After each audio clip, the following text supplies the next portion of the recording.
আমি এই মুহূর্তে আছি একটা চায় বাগানে, ঠিক আছে। অনেকেই চায় বাগান সম্বন্ধে অনেক কিছু ধারণা রাখতে পারে না, জানে না। সো আমি জানাচ্ছি আপনাদেরকে, চায় বাগান মূলত আমাদের পশ্চিমবঙ্গে সবচেয়ে বেশি হয়। ভারতের সবচেয়ে পশ্চিমবঙ্গে বেশি চায় বাগান হয়, তাছাড়া কোথাও হয় না, ঠিক আছে। আর এই চায় বাগান ডাইরেক্ট এগুলো নিজ নিজ, যেমন এটা আমাদের, এবং এগুলোকে পাইকারি হিসেবে কিছু পাইকার ক্রয় করে আমাদের থেকে।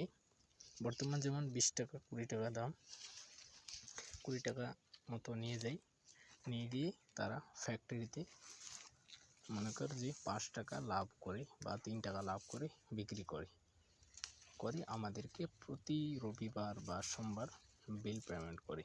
তো এটাই হচ্ছে আমাদের দিকের সিস্টেম। কেমন লাগছে আজকের ভিডিও অবশ্যই জানাবেন।